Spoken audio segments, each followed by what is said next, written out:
IPC Rádio, a rádio oficial de quem investe.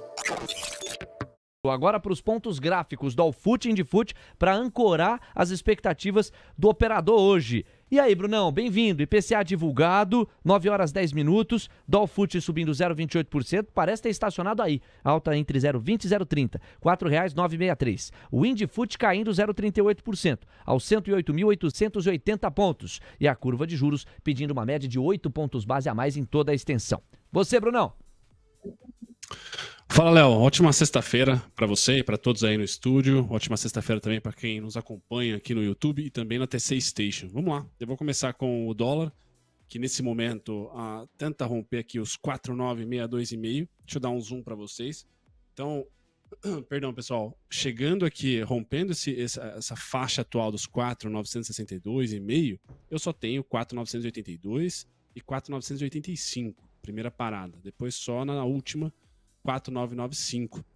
Não acho que o mercado estressa o suficiente para voltar aos 5,24. Para baixo, dois suportes aqui, 4,944,5, 4,942,5 e o mais forte para hoje e para a semana que vem, para esse contrato, tá?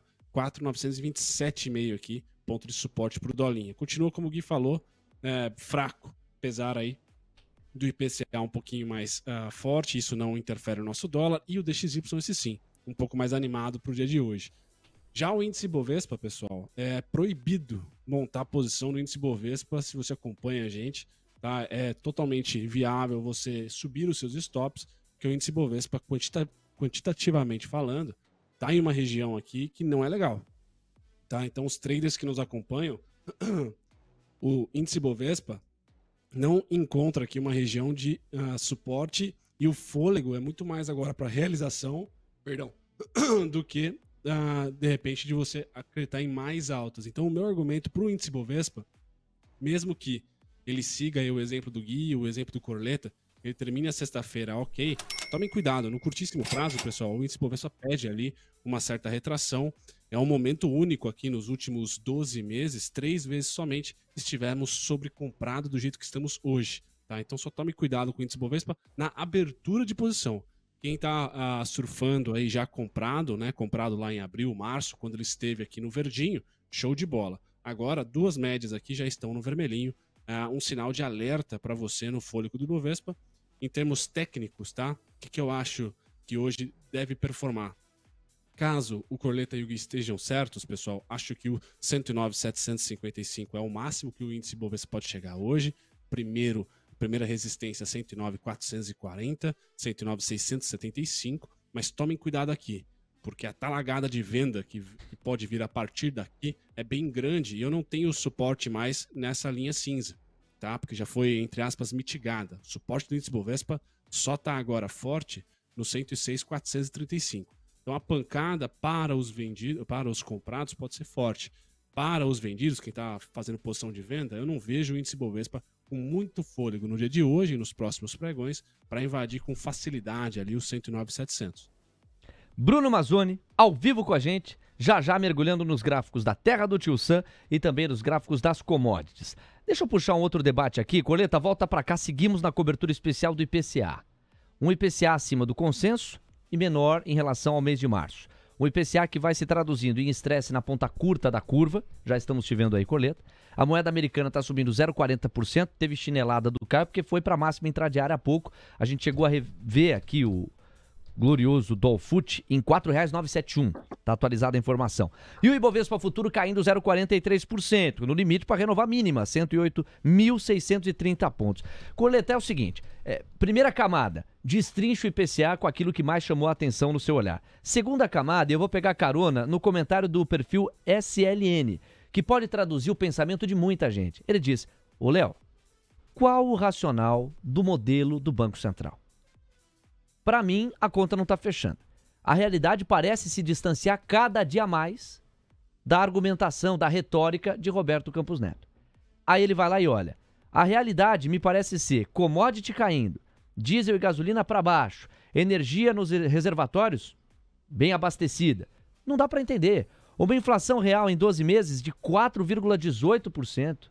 E a Selic nesse nível, entende o SLN, que as decisões do Banco Central não estão coladas à realidade. E eu sou obrigado a entender o susto que promove uma inflação em 4 para uma Selic em 14. Realmente, a pessoa olha e fala assim, mas precisa de tanto? A magnitude faz sentido? Nós já cansamos de debater isso aqui. E ao mesmo tempo o RCN vai falar, não, mas eu quero saber do núcleo.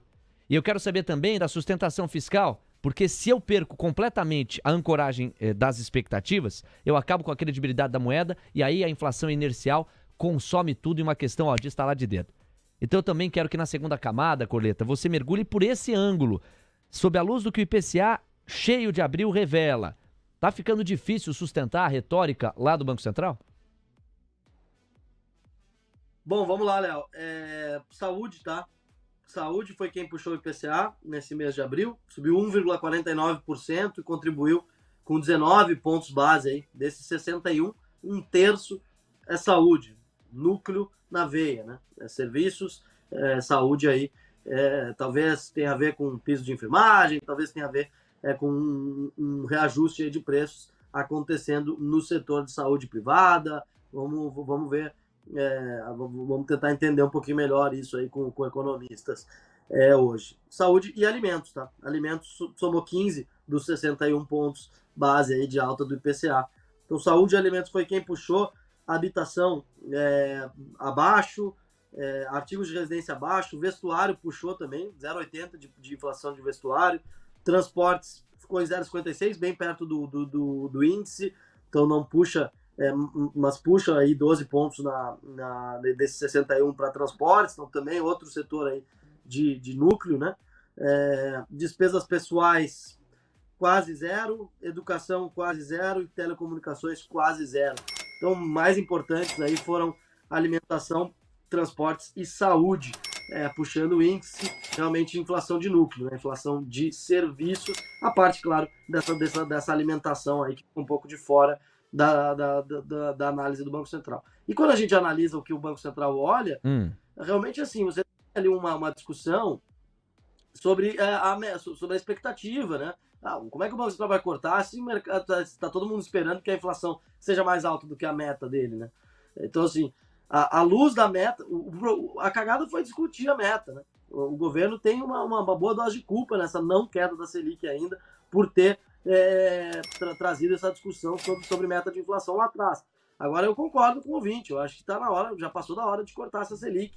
Tá? Eu acho que uma expectativa de inflação de 4% para uma economia cambalhante, um cenário de crédito super restrito, problema resultante de Americanas, resultante de juro muito alto, e você tem a inflação convergindo muito abaixo da inflação global, muito abaixo da inflação da Alemanha.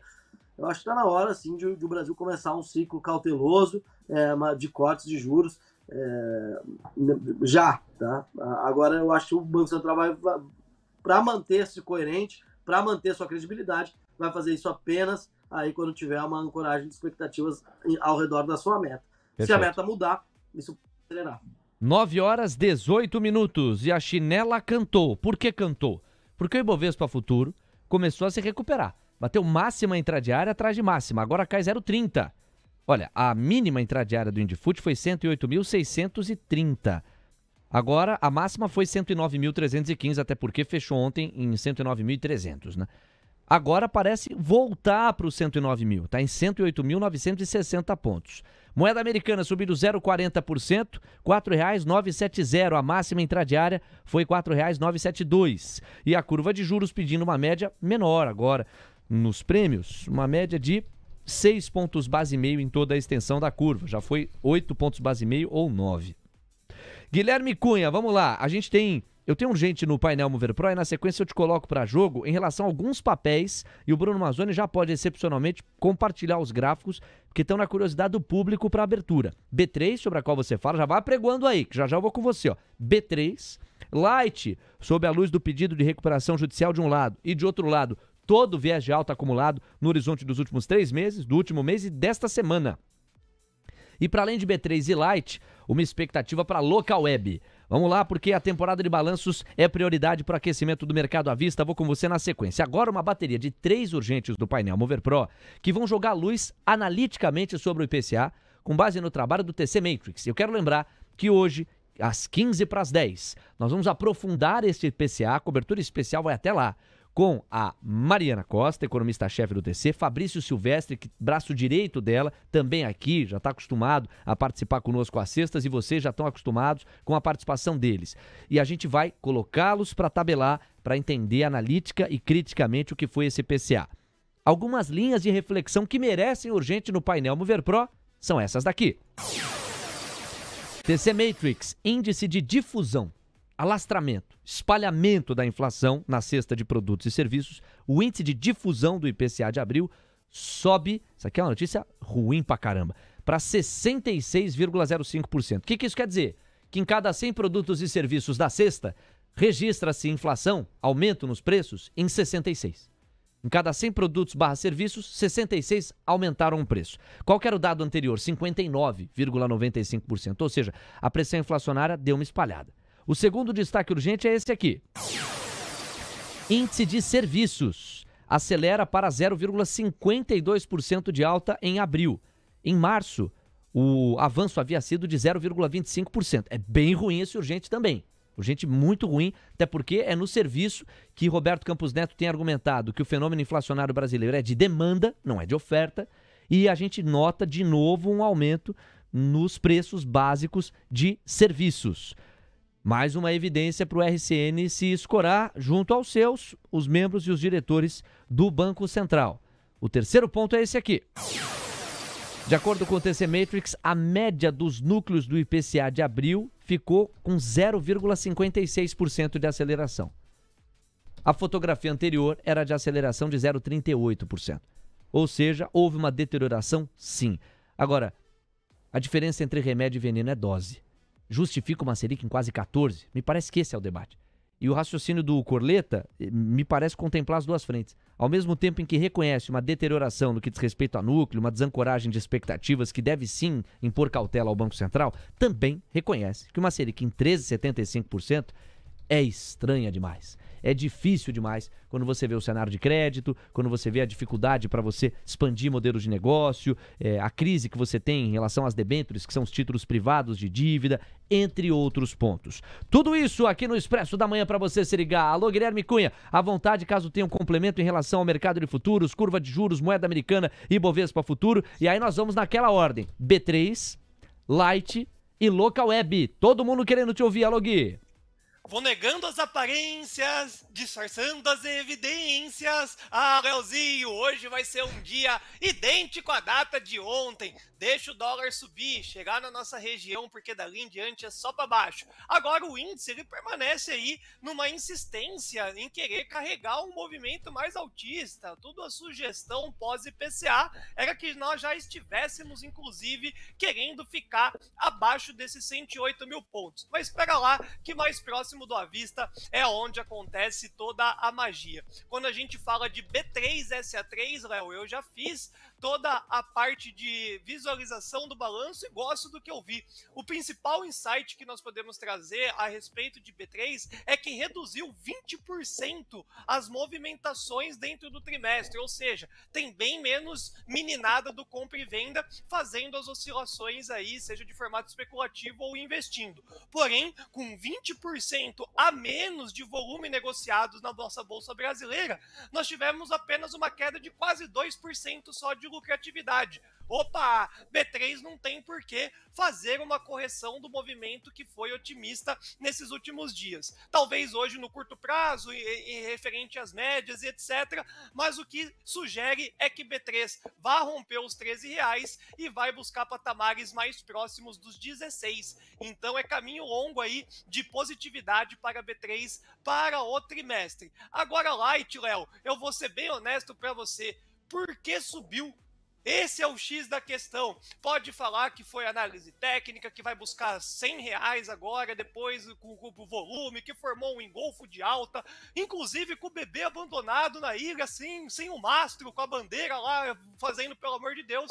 e todas as notícias agora começam a trazer uma expectativa de retorno desse preço. É muito semelhante ao que nós vimos, inclusive, pós a movimentação do noticiário de lojas americanas. O papel caiu, depois rompeu R$1 e teve sim uma alta de 40%, 60% num curto espaço de tempo. Mas isso é saudável? Obviamente que não. Bolsa de valores, a gente fala de ser sócio de grandes empresas, né? Quando a gente fala principalmente na seara de investimentos. Eu tô de fora da Light e ainda assim, todo mundo que sorriu, se for inteligente, continua sorrindo. Senão, vai entrar para o time dos chorados junto com os micos.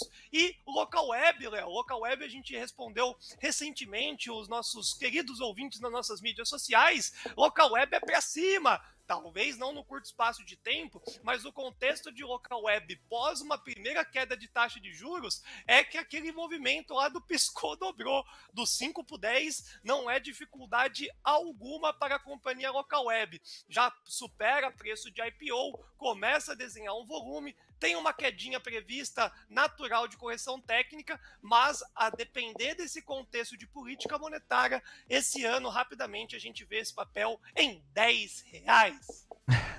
Tá aí o nosso Guilherme Cunha, ao vivo e com carisma que só ele tem, falando aqui de 3 papéis, B3, Light, Local Web. Valeu, meu parceiro, segura as pontas, já devolvo a bola pra você, são 9h26 agora. Bom, a informação não para. Vamos liberar primeiro o Bruno Mazzoni, aí a gente vai para uma bateria de notícias importantes para você se preparar para o mercado à vista. Tem a Simone lá de Brasília trazendo as últimas atualizações. Vamos rodando aqui as informações e os fatos. Primeiro o Caio Melo, que vai fotografar o pré-mercado americano. É o gancho para o Bruno Mazzoni fazer o gol com os gráficos da terra do Tio Sam e das commodities. Pois não, Caio?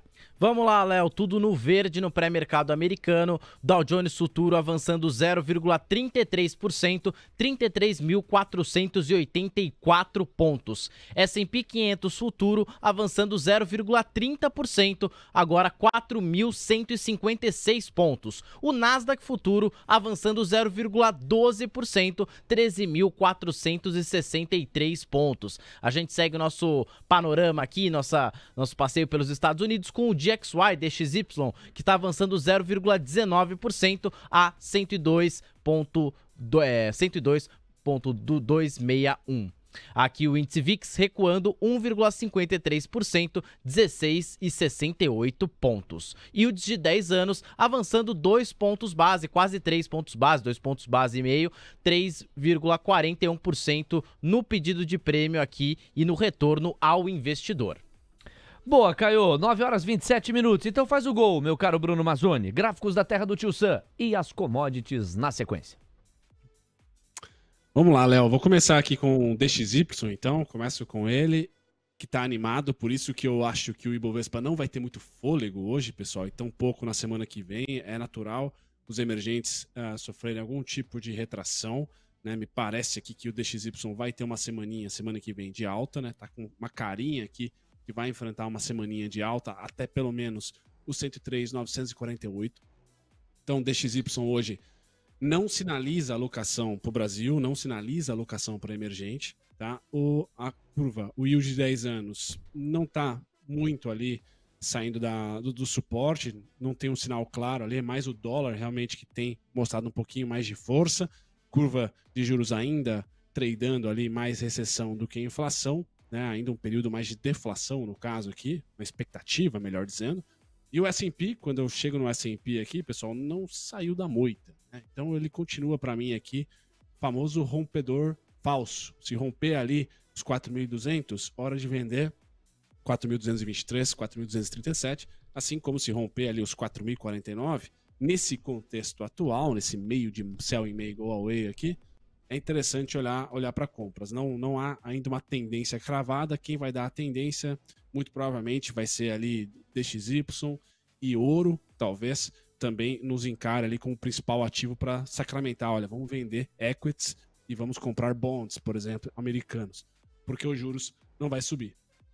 Agora, indo para o petróleo, mais uma semana de frustração. Então, o petróleo aqui, pessoal, não traz hoje nenhum grande movimento. Esse é o gráfico diário. Então, ele está parado aqui entre o 71 mínima, o piso atual, tá? Mesmo com corte de OPEP, e 88 ali, 87,44, que é a máxima. Então, não foi o movimento. Eu estou com uma expectativa boa para o petróleo, tá? Pelo menos lá para os 91, quem sabe ali para os 96, 98, tá? Mas não foi essa semana. Começou interessante, teve uma recuperação bacana entre semana passada e essa semana aqui, mas fechamos a semana sem muito, um cenário não muito animador. Esse é o gráfico semanal, pessoal, uma volatilidade bem baixinha do petróleo, tá? Então nada a se comentar no petróleo, não está vindo dele aqui o sinal para o próximo grande trade.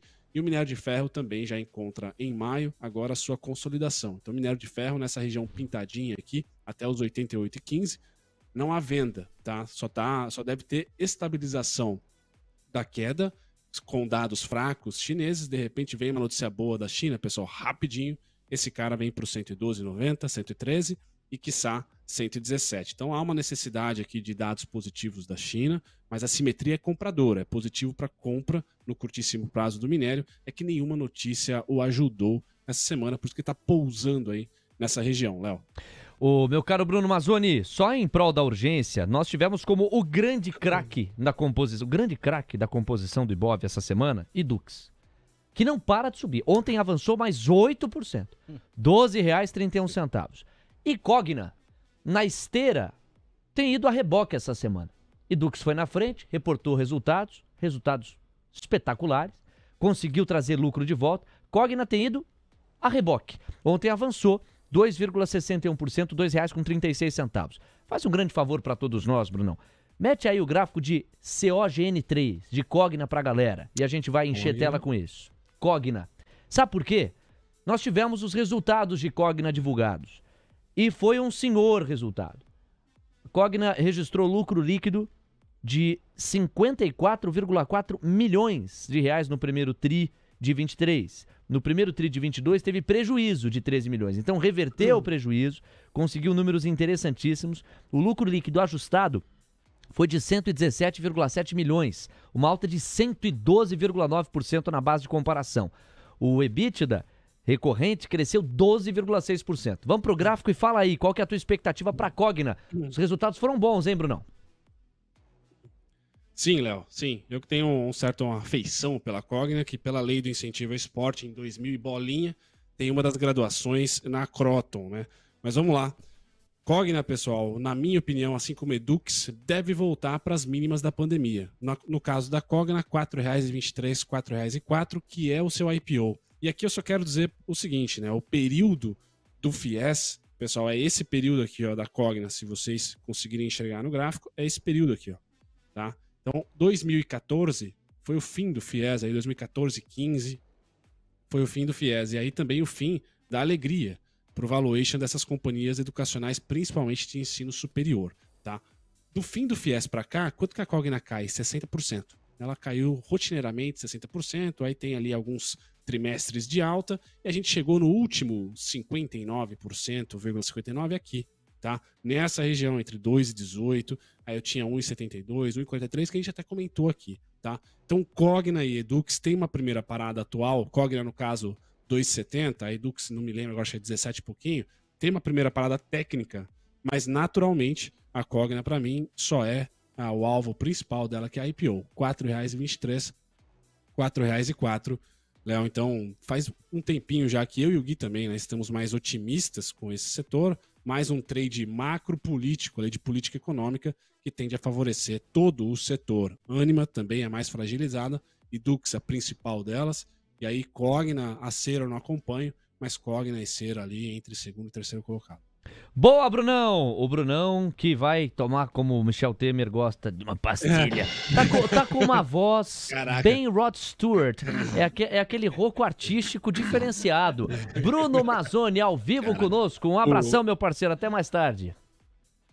O seu xará é muito ligeiro, Léo. Parabéns. Não, sensacional. Você não viu nada, você não viu nada. Um abraço, Brunão. 9h34. TC Rádio, a rádio oficial de quem investe.